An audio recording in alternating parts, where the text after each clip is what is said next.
E quando um cliente chega e contrata vocês, Legal. como e o que resultado vocês conseguem garantir? Garantir uma palavra forte, né? Mas são 18 anos modulando um processo, né? E são 18 anos aprendendo com o que deu certo e com o que deu errado nesses quase 80 clientes. E quando você traz isso, e a gente começa num cliente novo, a primeira coisa que você tenta reafirmar, né, é aonde ele quer chegar, assim, né? Então, legal, você quer contratar uma consultoria de inovação, mas a consultoria de inovação, se ela não for uma consultoria de colar post-it na parede e ficar fazendo coisas lúdicas e tal, ela quer entregar resultado. Para entregar resultado, eu preciso saber onde você quer chegar, certo? Então, se você não tem um plano de negócio para 3 anos, a gente vai fazer um plano de negócio, primeira coisa. Se você não tem um plano de negócio para 5 anos, a gente vai fazer um plano de negócio. E as pessoas falam assim, poxa, planejamento estratégico, plano de negócio, nossa, que trabalho, que dificuldade. Não. Planejamento estratégico é difícil porque as Big Four ensinaram vocês que é difícil para elas poderem vender consultoria de 2 milhões de reais, né? Planejamento estratégico dá para fazer numa tarde, se quiser, mas de um certo nível. Dá para fazer numa semana, se você quiser, de um outro certo nível. Dá para fazer num mês e dá para fazer num ano, né? Planejamento estratégico dá para fazer de várias profundidades dentro da sua empresa. E você não ter um planejamento estratégico é um absurdo. Dá para fazer num dia, né? Avião sem plano até tem um professor, que é professor Marcos aqui da USP, né? Do agronegócio, que ele tem um método que ele divulga, que é o planejamento estratégico Enjoy. Ele responde 20 perguntas e faz planejamento estratégico. Então, assim, primeira coisa é onde você quer estar, qual o seu faturamento daqui a 3, 4, 5 anos. Se você não sabe isso, a gente tem que sentar, escrever e decidir. Mesmo que seja uma versão preliminar que você vai realizar daqui a algum tempo. Segundo, é você entender que tem 3 maneiras de crescer. Só tem 3 maneiras de crescer uma empresa. Com o portfólio atual, certo? Eu tenho 20 produtos, eu vou aumentar a participação de mercado, a penetração de mercado desses 20 produtos. Se eu vendo em Ribeirão Preto, vou vender na região de Ribeirão Preto, ampliei. Vou para Campinas, vou para São José do Rio Preto, eu aumentei ali o meu raio de ação, aumentei a penetração de mercado com meus próprios produtos. Então, a maior parte do seu crescimento normalmente vem do seu portfólio atual, nos próximos 3 anos. E olhar para o seu portfólio atual e ver o quanto você vai crescer nele, né? A segunda fonte de crescimento são as inovações, desenvolvimento de novos produtos, processos e novos serviços. Uma parte do seu crescimento vai vir desses novos produtos. E a terceira fonte é com aquisições e fusões. Vou adquirir tecnologia, eu vou adquirir uma empresa concorrente, eu vou comprar um produto, porque para mim desenvolver um produto demora 5 anos para entrar no mercado. Se eu comprar um produto da concorrente, eu entro amanhã com ele. Muda a marca, muda a embalagem, está resolvido. Então tem 3 maneiras de você crescer. Você vai olhar para o seu plano de crescimento e ver, eu estou faturando 100 milhões, quero chegar a 200 em 5 anos. Poxa, quanto desses 200 vai caber para os produtos que eu já vendo? Quanto vai caber para os produtos novos? Quanto vai caber para aquisição e fusão? Ano a ano. Você divide isso, numa tarde você faz isso.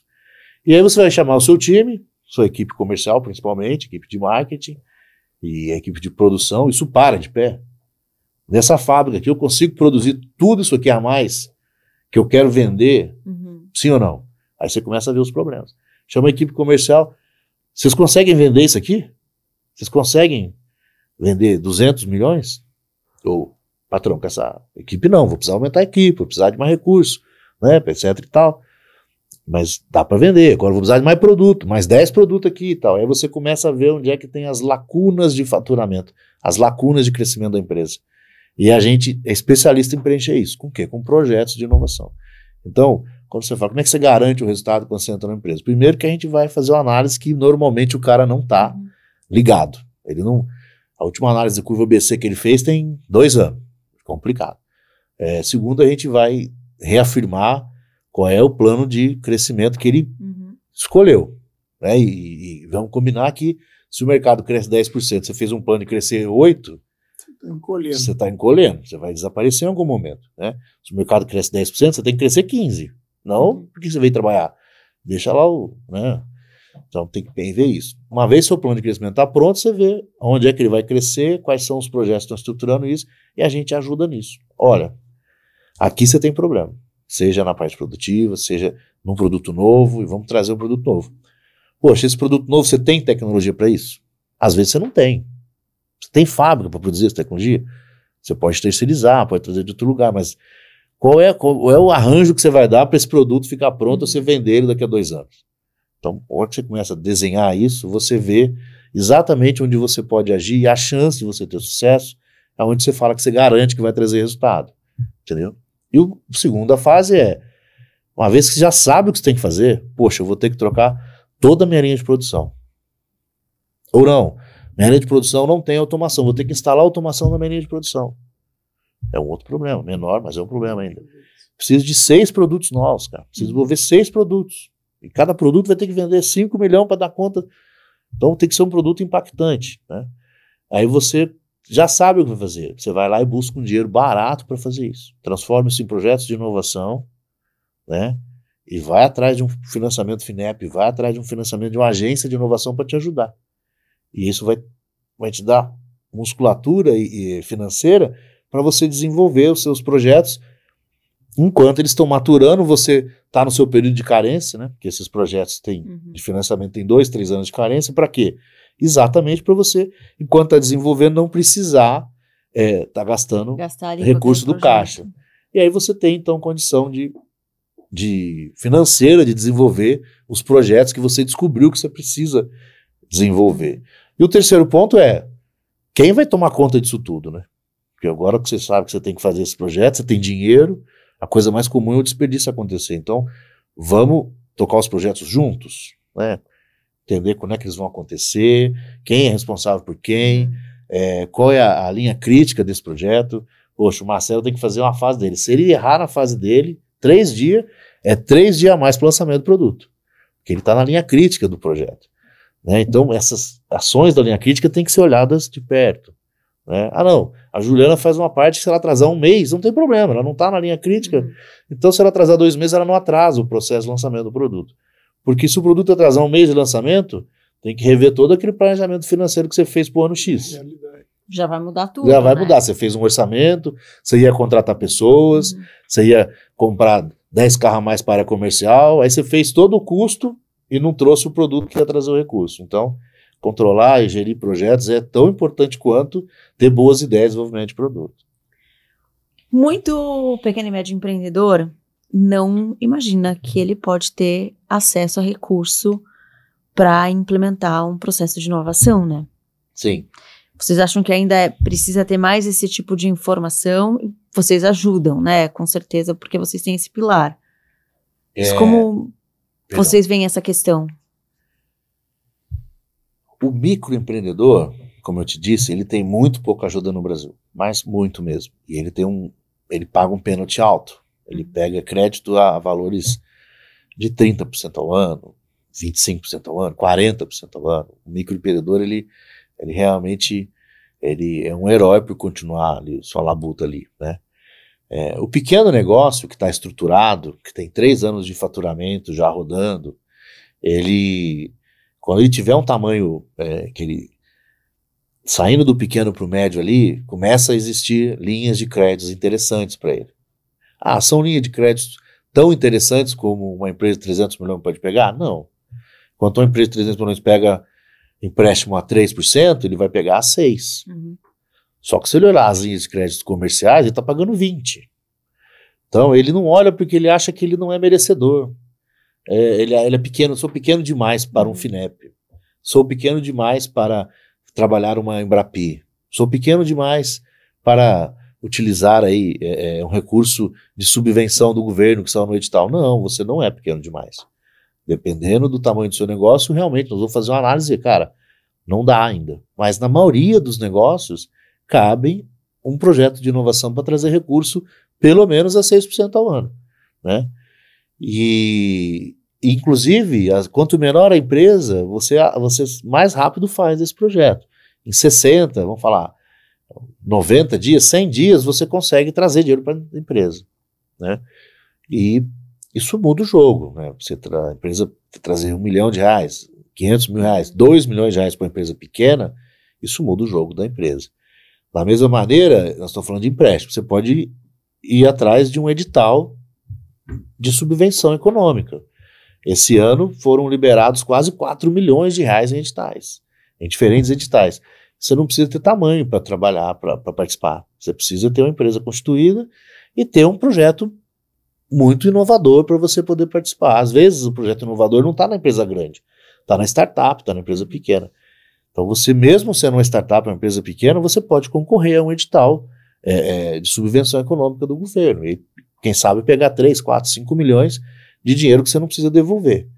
Então falta mesmo no empresário olhar para a inovação de maneira séria. E depois falta nele perder um pouco dessa síndrome de cachorro vira-lata, de achar que ele não tem direito a isso porque o meu negócio não é tão inovador. A gente escuta isso toda semana. Toda semana, mas é difícil, meu negócio não tem inovação. Aí eu estou falando com um cara que está numa cooperativa. É difícil, meu negócio não tem inovação. Estou falando com um cara numa empresa de fertilizante.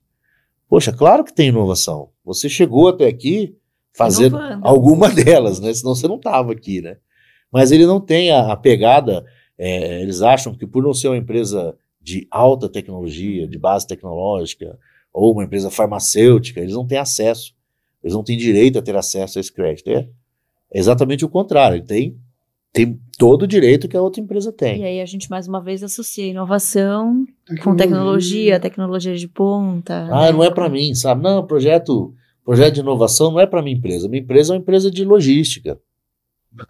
Que é setor que precisa de mais inovação. Que é um setor que precisa inovar, que é logístico. Poxa, entendeu? E que vem inovando para resolver tantos problemas, vem cada dia mais inovando. Então, assim, esses dias uma cooperativa que fatura R$3 bilhões procurou a empresa.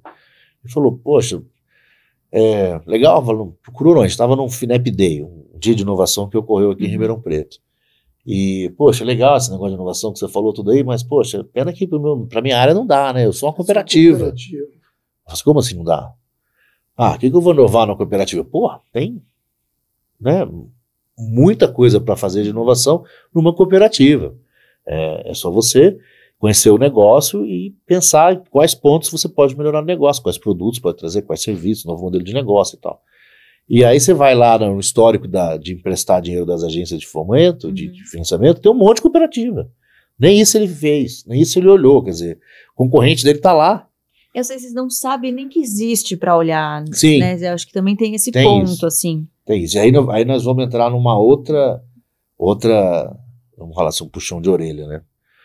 Eu estou assistindo, a gente está assistindo uma safra, vamos falar em safra, uma safra de CEO, presidente, CFO, dono de empresa, muito focado no que não importa, né? Para ser menos agressivo, não é que não importa, tem menos importância em relação ao timing, em relação à prioridade, né? Então tem muita empresa importando-se mais com o compliance do que com a venda.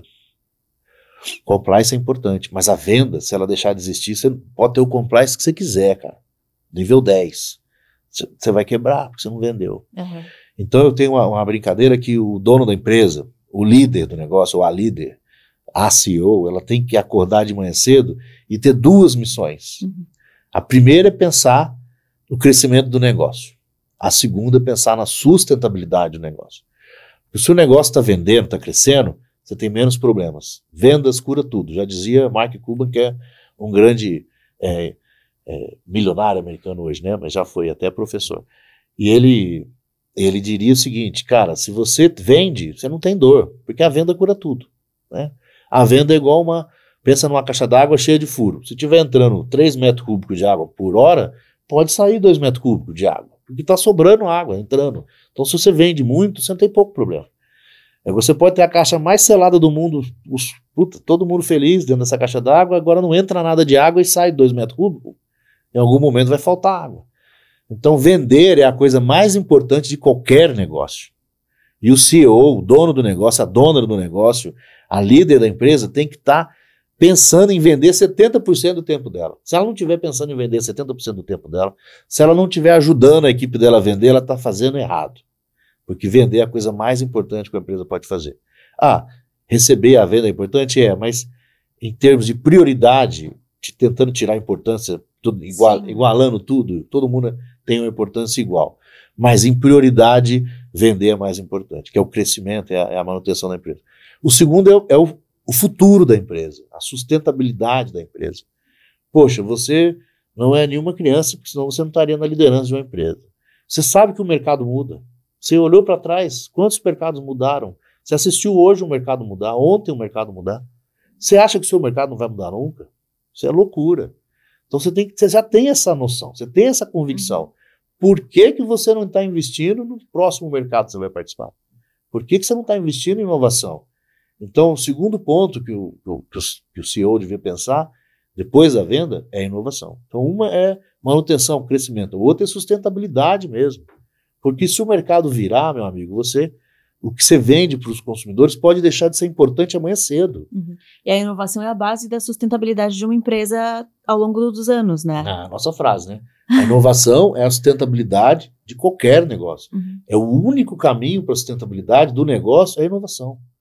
Se você não estiver pensando em desenvolver algo novo, para um mercado novo, e com tecnologias novas que podem interferir no seu negócio, em algum momento, alguém está fazendo isso e vai te surpreender. E aí você pode não ter tempo de reagir, né? Porque o tempo de reação é que vai dizer se você vai ficar fora do mercado ou não. E aí, para a gente pensar aí na gestão da inovação, existem alguns pontos que eu imagino que são fundamentais para você olhar ali para que aquele processo seja sustentável, que ele aconteça e que ele dê resultado. Que pontos são esses? Um dia, um amigo que foi CEO de várias empresas, ele me disse, cara, não tem como você mudar o tempo, né? Aí eu convidei ele para fazer um curso de gestão do tempo. Ele falou, ridículo, porque o tempo ele é o mesmo hoje e o mesmo amanhã. Então não tem como fazer uma gestão do tempo. Eu falei, cara, então você está aposentado, tá à toa. Eu tô te chamando para ir lá fazer o curso. Você não vai pagar nada, tem um ingresso, vamos lá fazer o curso. Vamos fazer um curso de gestão do tempo. Aí a gente ficou menos de meia hora dentro do curso. Porque no início do curso o cara falou uma frase, ele falou assim, o tempo não muda. A única coisa que você pode fazer em relação à gestão do tempo é tomar uma decisão. O que você vai fazer e o que você não vai fazer hoje. Porque o dia de hoje vai ter 24 horas como o dia de ontem e o dia de amanhã. Então, se você decide, deve bem claro na sua agenda, o que você vai fazer hoje, o que você não vai fazer hoje, tá tranquilo. Amanhã você aprendeu que você pôs muita coisa para fazer hoje, não deu tempo. E aí, com 3, 4 dias, você aprendeu a fazer gestão do tempo e tomou uma decisão do que você vai fazer e do que você não vai fazer. E pronto, ele ficou bravo, levantou, foi embora, foi tomar café e pronto. Mas ele saiu dali com um grande aprendizado, e aquilo transformou para a área de inovação para mim no seguinte, o que você vai fazer e o que você não vai fazer. Então o maior problema que as empresas têm hoje é tomar uma decisão. O que eu vou querer conhecer em relação à inovação? Por quê? Porque a empresa está sendo bombardeada com tecnologia, está sendo bombardeada com informação, ela está sendo bombardeada com startups. Todo dia alguém comprou uma startup e sai no jornal. E o cara que não comprou, a empresa que não comprou, fica pensando, poxa, qual que startup eu vou comprar? Nossa, eu não consigo. Então ele tem que tomar uma decisão. Ou criar parâmetros estratégicos para decidir o que ele quer investir e o que ele não quer investir. Essa é a maior dificuldade que eu vejo nas empresas hoje. Tomar uma decisão do que eu vou fazer e o que eu não vou fazer. A segunda de gestão, é você entender o que você vai fazer primeiro, que é prioridade. Então, eu vou fazer 3 coisas hoje, mas eu tenho que fazer essa primeiro porque ela é prioridade. Porque se eu não fizer essa, eu vou ter um problema maior do que se eu não fizer a outra, né? E aí você cai na ferramenta de priorização. Você falou, poxa, o que você traz de gestão? Primeiro é você criar um processo de decisão do que você vai desenvolver e o que você não vai desenvolver. E dentro desse processo, você ter ferramentas, a gente tem uma ferramenta que chama Vira, para decidir qual processo você toca primeiro. A gente brinca, ou vira ou não vira. Ou vira ou não vira. Então, e vira do quê? De velocidade, que deve ser implementado, de importância para esse processo de uma empresa, de risco, o R é de risco, de eu implementar ou não, e o A é de alinhamento com o negócio. Essa é uma ferramenta adaptada à ferramenta GUT, Gravidade, Urgência, Tendência, que foi inventada na Segunda Guerra para decidir o que você faz primeiro em relação, se você não fizer, você vai ter uma consequência, né? Então, a ferramenta Vira prioriza projetos. Se você pegar um projeto e um outro projeto, a gente roda a ferramenta Vira, eu sei qual projeto eu tenho que tocar primeiro. Por quê? Porque um vai trazer dinheiro antes que o outro. A máxima de quem vai trazer mais dinheiro antes. Qual projeto vai trazer mais dinheiro antes? Puta, esse projeto vai trazer 5 milhões para o caixa, mas ele vai demorar 5 anos. O outro vai trazer 500 mil, mas é daqui a 3 dias. Tem que tocar o de 500 mil daqui a 3 dias. Então, é uma questão de priorização. Então, decidiu o que você quer fazer. E existe um processo para isso. Todos os processos de stage gates, decisões de portões, o funil de inovação, ele existe para você ter base para decisão se eu vou ou se eu não vou continuar esse projeto. E o segundo é prioridade. Então, você tem que ter ferramentas de priorização. O que eu vou fazer primeiro? Né? Chega ao ponto que eu tenho uma piada que é bem crítico. A geração nova de colaboradores, não nova, que ela é jovem, Sim. a que está hoje nas empresas. O cara tem 50 anos, ele está incluído nessa geração. A gente tem deparado com muitos profissionais nas empresas que têm nenhum senso de prioridade. Zero senso de prioridade. O cara está tão compliance que ele quer cumprir a agenda. Então, se a minha agenda era pegar essa caneca, depois pegar esse microfone, depois pegar aquele banco, e aparece, tá pegando fogo ali na lateral do estúdio. Ai, meu Deus, tá pegando fogo na lateral do estúdio, mas eu tenho que fazer essa tarefa, depois outra tarefa. Eu vou fazer um schedule dessa tarefa do fogo para em algum momento eu apagar esse fogo. Aí faz um schedule do fogo, joga para frente. Você quer ver outra coisa comum? Você manda um WhatsApp pro cara, ele não responde. Beleza. Tarefa concluída. Você manda um super WhatsApp pro cara, o cara não responde. Você liga pro cara, ele não atende. Você liga 3 vezes, se alguém ligou para você 3 vezes, pelo amor de Deus, atenda. Porque ou o cara é um sem noção, ou ele tem uma coisa importante para te falar nesse momento. E ele não pode esperar para falar com você amanhã. Senão ele não teria ligado você 3 vezes. Certo? E as pessoas... Ele ligou 3 vezes, nossa. Então as pessoas não têm senso de urgência mais. E isso é uma coisa muito crítica nas empresas. Tá assim, uma doença... uma pandemia de falta de senso de urgência, sabe?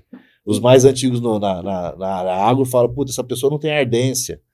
É porque ela não se incomoda se está pegando fogo, se ela tem que levantar e pegar água para beber, ela está cumprindo o meu schedule. Aí está na agenda dele. E olha que coisa, né? Você estava falando, né, no primeiro ponto ali, que é definir o que vai ser feito e o que não vai ser feito. O segundo ponto é priorizar ou não.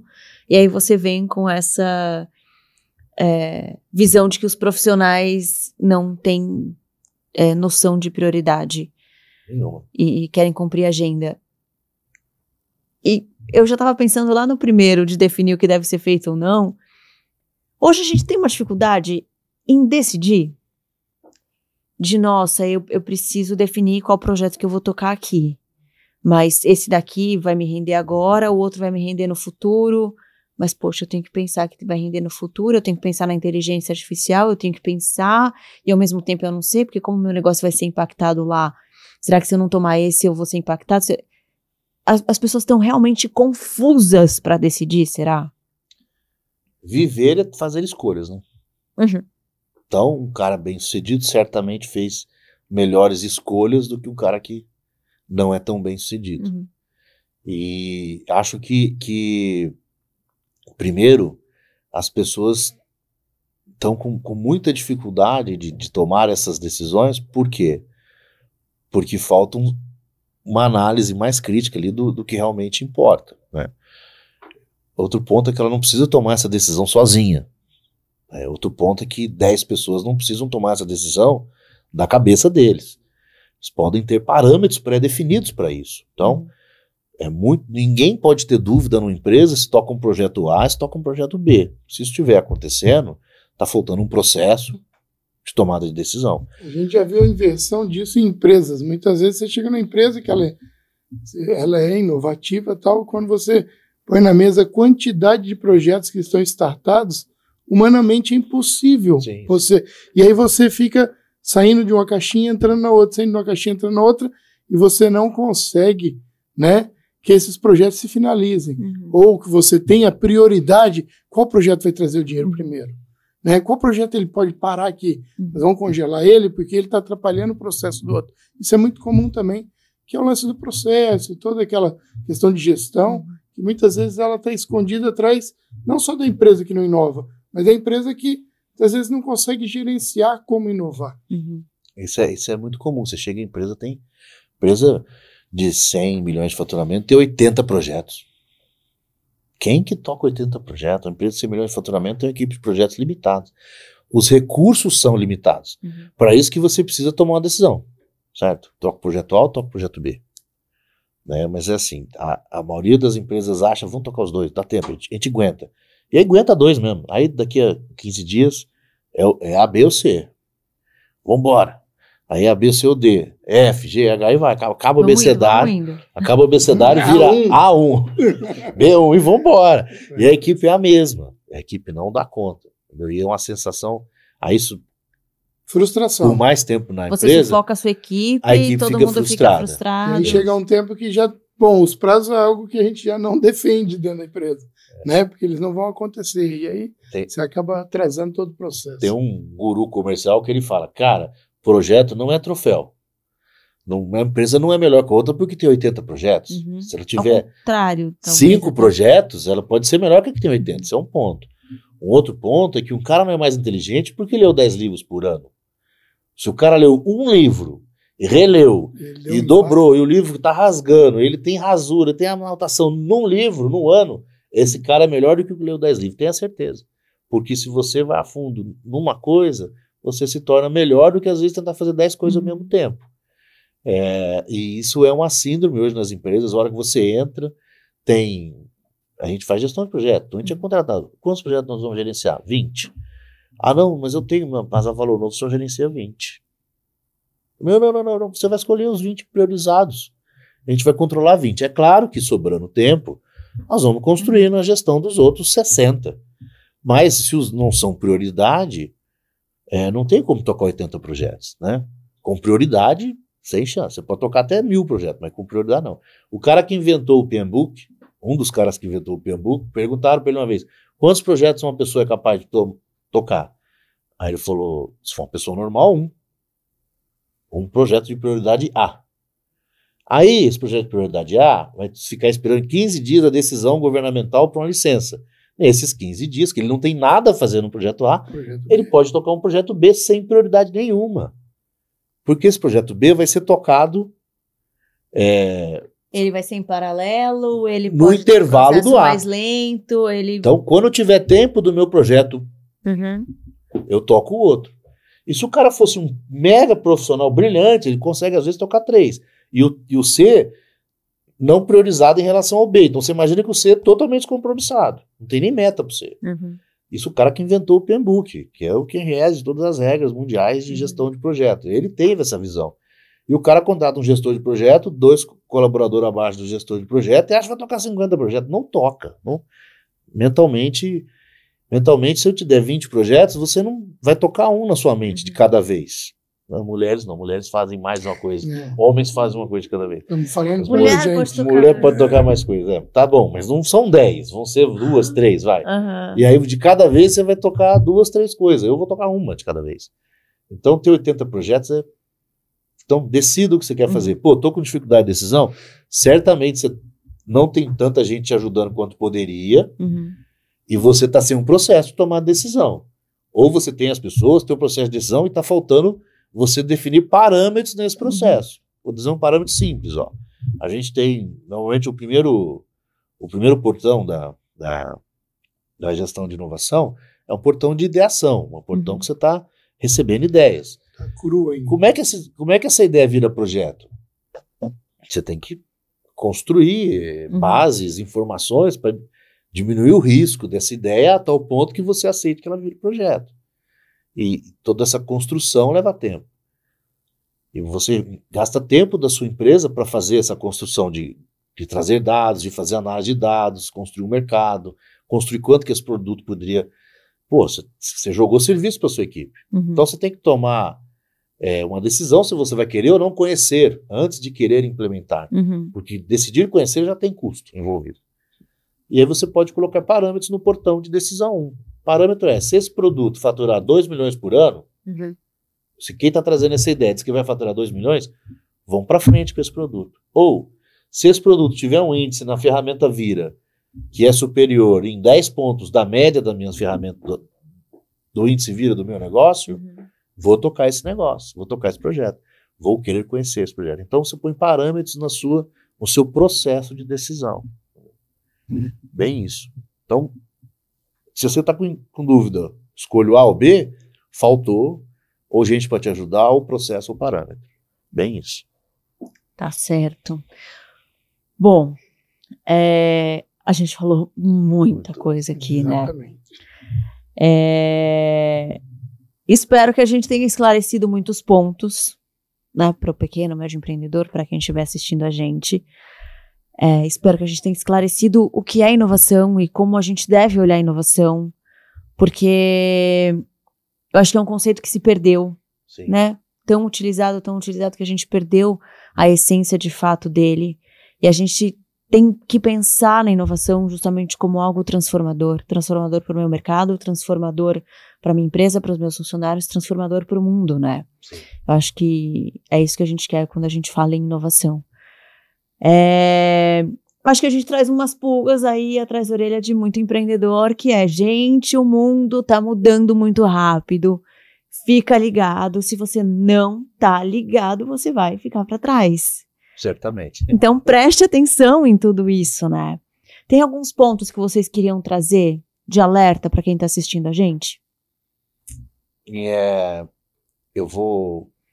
Existem 10 perguntas que a gente faz sobre inovação na empresa. Vou deixar isso na publicação dos vídeos, nas redes sociais, quando a gente for publicar, vou deixar essas 10 perguntas lá. E fazer um ponto de atenção para o líder do negócio, para o líder do departamento, o dono da empresa, para ele ler essas perguntas e ver quantas delas ele sabe responder. Se ele responder metade delas, ele tem que se considerar um cara que está no caminho para a inovação. Tá? Se ele não responder menos da metade, ele precisa urgentemente pensar em ter um processo de inovação. E mais que isso, acho que a gente tem que fazer uma reflexão de que o mundo muda muito rápido hoje em dia. É muito diferente do que era 10 anos atrás, é muito diferente do que era 20 anos atrás. Então, a velocidade com que ele está mudando é absurda. Tem uma ferramenta vindo aí que é a inteligência artificial, que cada um está usando de um jeito, e o impacto vai ser diferente em cada área, mas vai haver impacto em todas as áreas. Vai haver impacto na logística, vai haver impacto na produção, vai haver impacto no marketing, vai haver impacto muito grande em vários serviços, né? Então, o que você está fazendo em relação à inovação, à inteligência artificial hoje? Tem alguém na sua empresa que está estudando isso? Tem alguém na sua empresa que está entendendo como é que ela vai afetar o seu mercado, o seu negócio? Esse é um ponto. O outro ponto é o que você realmente está fazendo de inovação fora do seu discurso. Porque a inovação está seguramente na sua empresa, lá no discurso seu. E no discurso está no seu material promocional. Né? Então, fora no seu material promocional e no seu discurso, o que está acontecendo hoje para que a inovação aconteça amanhã na sua empresa? Fazer essa reflexão, porque você vai se surpreender o quanto tem empresa grande, reconhecida por ser inovadora no mercado e que não está fazendo nada de inovação. Concretamente não está fazendo nada. Nenhum projeto relevante, nenhum programa relevante de inovação, etc. E um outro ponto muito importante, e puxar a sardinha para a consultoria, né? Tem muito dinheiro barato no Brasil. Muito. Tem linhas de financiamento a 3 a 6% ao ano em todas as áreas. Você precisa se estruturar para ter acesso a esse financiamento. E isso custa muito barato, se estruturar para isso. Né? Aliás, você não precisa nem de uma consultoria para fazer isso, você pode tentar sozinho. Né? Se você tentar com quem está fazendo isso há muito tempo, talvez você seja mais eficiente. Então, assim, tem muito recurso para inovação barato. E não estou falando de recurso inexpressível. Estou falando de recurso que pode chegar a 20%, 30% do faturamento da sua empresa. Para você investir no futuro da sua empresa, no crescimento e na inovação. Então, você já analisou isso? Você parou para analisar isso? Você está usando de todos os recursos disponíveis? Né? Talvez você vá surpreender o quanto você pode baixar o custo financeiro da sua empresa e o quanto você pode trazer novas possibilidades de desenvolvimento, conhecendo as linhas que existem de financiamento, inovação e crescimento. São esses 3 highlights aí que eu acho que eu deixaria aí. Tem outros? Vamos lá. Nós viemos aqui falar da inovação como algo bom, né? E a empresa precisa de inovação. Se a gente conseguiu colocar aqui para a empresa que ela precisa de inovação, o primeiro passo é não ter medo da inovação. Né? Ela envolve risco? Sim. Os processos ajudam a mitigar os riscos?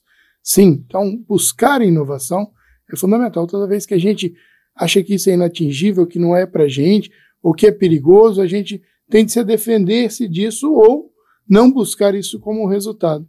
E a ideia, a gente hoje brincou até na inovação, quem não inova morre. Né? Eu falei, não, inova morre é muito forte. Eu falei, o Zé falou, deixa de dourar a pílula. Né? Quem não inova morre. E é fato, porque a gente morre dia a dia. Se a gente falou que o fator mais importante da empresa é venda, e se você vende alguma coisa que você foi lá e desenvolveu e o mercado precisa, né, você tem que estar buscando nessas mudanças o que vai trazer depois. Senão a venda começa a ficar difícil. Então quem não inova, não vende continuamente, ou tem as suas curvas de vendas aí impactadas. Por isso a gente fala da inovação como algo contínuo e fundamental. Se você ainda pensa em inovação como algo, vou dar uma inovada aqui na minha empresa e já volto, cuidado. Esse ano eu vou dar uma inovada. Vou dar uma inovada, dou uma segurada. Cuidado, né? Porque inovação é muito mais que um departamento na empresa. Inovação é algo que faz parte da estratégia de qualquer empresa, grande, pequena, média. Então, se a gente puder dar, assim, deixar uma dica, se você ainda não acendeu essa luzinha na sua cabeça, acenda, né? Que isso pode fazer, né, com que o resultado da sua empresa seja diferente lá na frente, em curto, médio e grande prazo. Vai fazer toda a diferença, inclusive, para que a empresa esteja no mercado, né? De repente, daqui a alguns anos, né? Sobrevivência. Perfeito. Exatamente. Zé, Walter, Marcelo, obrigada por esse papo, eu adorei. Muito bom. Vou convidar quem está assistindo a gente para conhecer a Valor Novo. Se você que está assistindo a gente não conhece ainda, corre para assistir, conhecer, entender como ela pode ajudar você e o seu negócio. E também quero convidar porque a gente vai ter mais episódios, né? Esse aqui foi só o nosso primeiro papo, né? Exatamente. Vamos aprofundar cada vez mais nesse assunto para ajudar quem está aí buscando e precisando de inovação. Então, muito obrigada por esse papo, foi muito bom. Foi muito bom. Muito obrigado. Obrigada para quem assistiu a gente até aqui.